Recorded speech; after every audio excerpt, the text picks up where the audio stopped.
거꾸로 수업 네 번째 시간입니다. 오늘은 대단원 3단원에서 소단원 2, 소단원 3에 대해서 공부해 보도록 하겠습니다. 먼저 소단원 2, 교통통신의 발달과 정보화에 따른 변화를 보도록 하겠습니다. 교통통신이 발달함에 따라서 개인이 생활할 수 있는 공간 범위는 확대됩니다. 그래서 서울로의 통근, 통합권 범위도 역시 확대가 됩니다. 이런 식으로 과거보다 현재 확대가 되었고요. 통근, 통학자 비율이.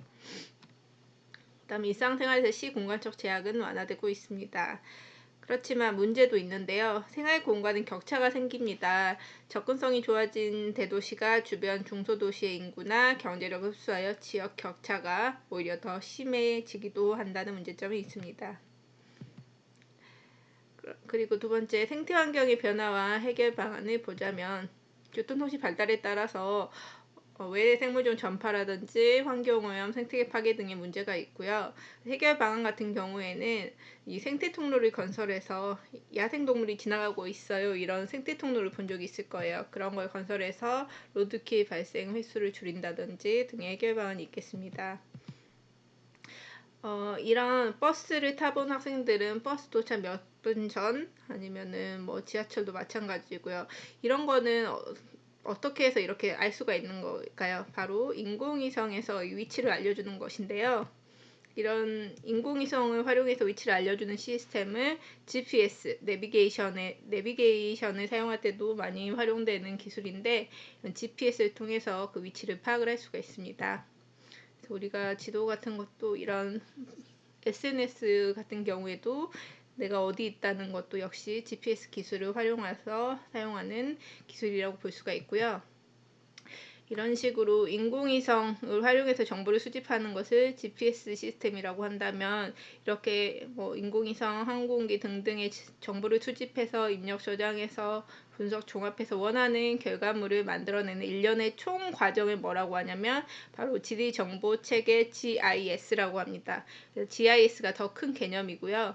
GPS는 GIS 중 이 정보 수집하는 시스템 중 하나인 GPS가 여기서 사용된다고 보면 될 것 같습니다. 정보화라는 것은 지식과 정보가 가장 중요한 자원이 되는 그 변화를 말하고요.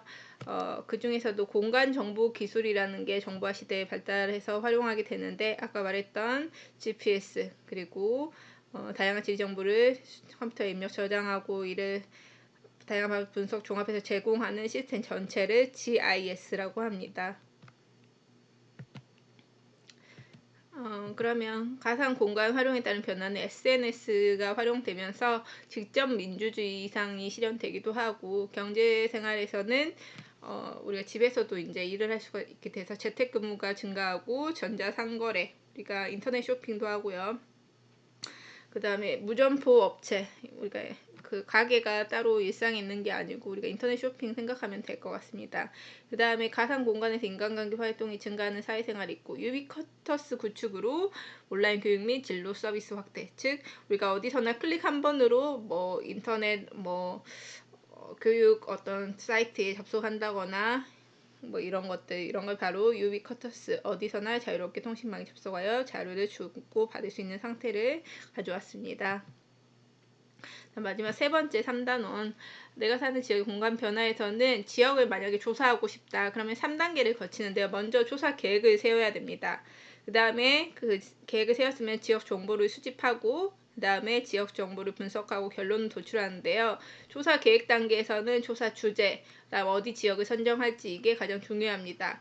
그 다음에 어디 지역을 어떤 주제를 조사하기로 했으면은 지역 정보를 수집하는 방법이 크게 두 가지가 있어요. 실내에서 하는 조사, 현지 조사가 있는데 실내 조사는 문헌, 책, 지도, 사진, 항공사진, 통계 자료를 활용하는 것이 있고 현지 조사는 그 지역에 가가지고 인터뷰, 면담을 한다거나 설문조사한다거나 관찰 촬영하는 것 등이 있습니다. 오늘은 여기까지 할게요.